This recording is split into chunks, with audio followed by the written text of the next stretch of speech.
I thought today I would kick off the show by talking about the results of the Iowa caucus, and I still will, although we don't really have the results yet. I want to start this first five by playing a short clip. This is a clip from inside one of the Iowa precincts during the Iowa caucus yesterday on the Democrat side. This is a clip, Matt, the very wonderful producer, that we sent you as clip 3. I want to play that and then tell you what these people are doing in this Iowa Democratic caucus precinct. And then flip it over. Flip it over. Heads. Buttigieg. You want to do Buttigieg. All right, so Buttigieg will get 3 delegates. That, my friends, was how in two different caucuses, but that one was caught on someone's video camera. That's how they decided which of the Democrat presidential candidates would win that precinct and another one by a coin toss. Literally, this procedure, I'm sure you're following it if you're watching the story at all in Iowa. The Democrats thought they would be announcing the winner of the Iowa caucus presidential race. The Democrat side last night thought we'd have news by 10. I don't know how late you stayed up. I hung in until about midnight and realized they weren't going to have it. But we are now, a day after the Iowa caucus, they've now announced, the Iowa Democrat Party has announced that by 5 o'clock Eastern today, first they said they'll have all of the results. We'll actually know which of the Democrat presidential candidates won the Iowa caucus. And now they're saying, well, we're going to have most of the results. And now they're kind of some of the results.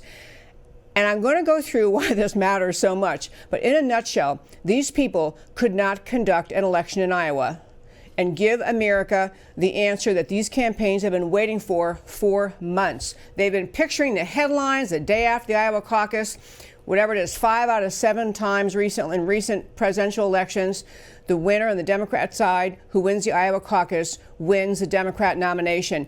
They've been anticipating this and they could not get to a result. And I'll tell you, the innocent explanation they're talking about is an app that was created by 3 people who are actually affiliated with the Hillary for America campaign. Matt, the one, if I have their pictures, just to put them up and show you, these young people created the app that has apparently malfunctioned.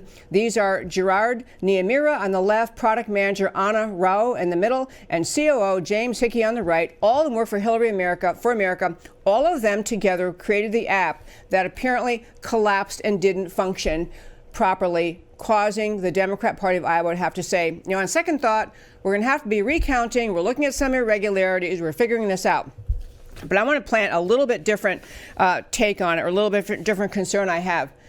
This is the Democrat Party, as we've been talking about in the show, that is determined to not let Bernie Sanders win the primary. The last thing they want to have is a wild-haired, avowed socialist as the Democrat Party presidential nominee. They cannot tolerate that. So they've been behind the scenes, just as they did in 2016, working against him. So this is a party that believes they have the right to negotiate and to manipulate to get the candidate they want. This is also the party that's been saying, don't worry about all these crazy leftists like Bernie Sanders and Elizabeth Warren.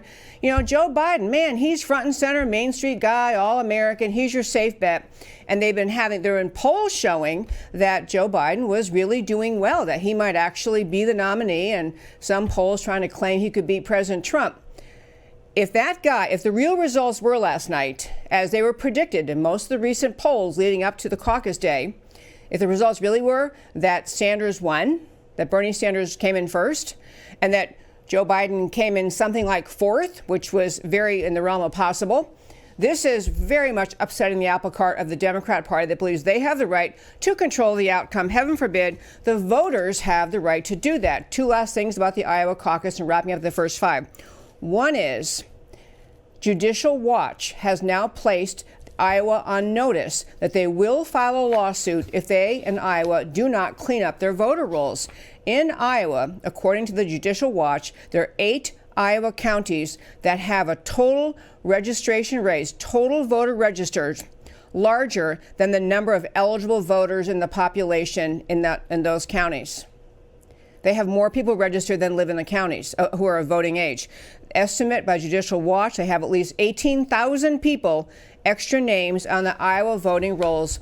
And lastly, this is the party, the Democrat Party, that argues it's racist to ever require or set in place procedures to require a voter ID.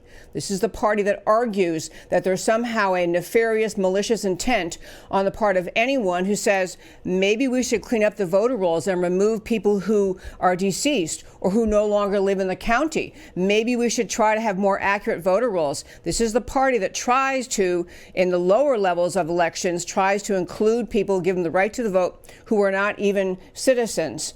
This is the party who cannot be trusted with the mission of having accurate voter rolls and accurate election outcomes. So most people looking at Iowa are not thinking there was just a simple and innocent little glitch. They're thinking, what are the Democrats up to? And that, my friends, is today's First Five.